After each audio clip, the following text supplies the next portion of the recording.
আগামীকাল পদত্যাগ করছেন রাষ্ট্রপতি মোহাম্মদ শাহাবুদ্দিন। শারীরিক অসুস্থতাকে কারণ দেখিয়ে পদ ছাড়ছেন তিনি। স্টার নিউজকে বিষয়টি নিশ্চিত করেছেন বঙ্গভবনের কর্মকর্তারা। সংবিধান অনুযায়ী জাতীয় সংসদের স্পিকারের কাছেই পদত্যাগপত্র জমা দেবেন রাষ্ট্রপতি মোহাম্মদ শাহাবুদ্দিন। মনিরুল ইসলামের রিপোর্ট। ২০২৪ সালের ৫ আগস্ট ক্ষমতাচ্যুত শেখ হাসিনা ভারতে পালিয়ে গেলে রাষ্ট্রপতি পদে মোহাম্মদ শাহাবুদ্দিনের থাকা না থাকা নিয়ে ব্যাপক আলোচনা হয়। প্রধান উপদেষ্টার তবে সংবিধান রক্ষায় তার কাছে শপথ নেয় ডক্টর ইউনূসের নেতৃত্বাধীন অন্তর্বর্তীকালীন সরকার। পরে ২০২৬ সালের নির্বাচনে জয়ী হয়ে বিএনপিও মোহাম্মদ শাহাবুদ্দিনের কাছে শপথ নিয়ে সরকার গঠন করে।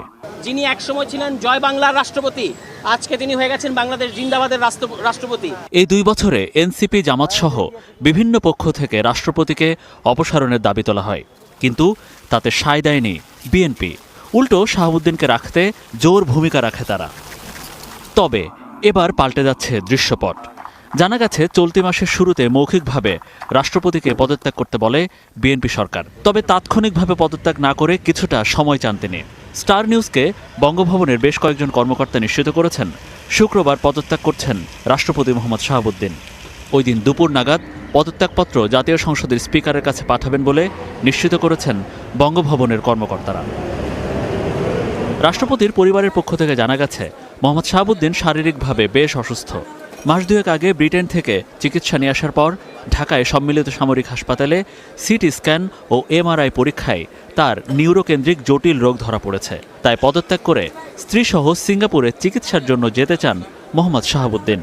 বীর উত্তম শহীদ রাষ্ট্রপতি জিয়াউর রহমানের শ্রমজীবী মানুষের প্রতি মমত্ববোধের কথা।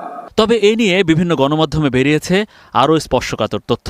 সেখানে বলা হয়েছে রাষ্ট্রপতি এবছরের ৯ মে লন্ডনে যান এবং ১৮ মে দেশে ফেরেন। সেখানে গিয়ে তিনি শেখ হাসিনার সাথে ফোনে কথা বলেছেন। পরে গোয়েন্দা সংস্থাগুলো ওই ফোন আলাপের বিষয়টি জানতে পারে। এরপরই তাকে পদত্যাগের বার্তা দেয় বিএনপি সরকার। সংবিধান মতে রাষ্ট্রপতির দায়িত্ব পালনে কেউ অপারগতা প্রকাশ করলে স্পিকারের কাছে তিনি পদত্যাগপত্র জমা দেবেন। পদ শূন্য হলে স্পিকার রাষ্ট্রপতির দায়িত্ব পালন করবেন। পরবর্তীতে ৯০ দিনের মধ্যে নির্বাচনের মাধ্যমে আসবেন নতুন রাষ্ট্রপতি। মনিরুল ইসলাম, স্টার নিউজ, ঢাকা।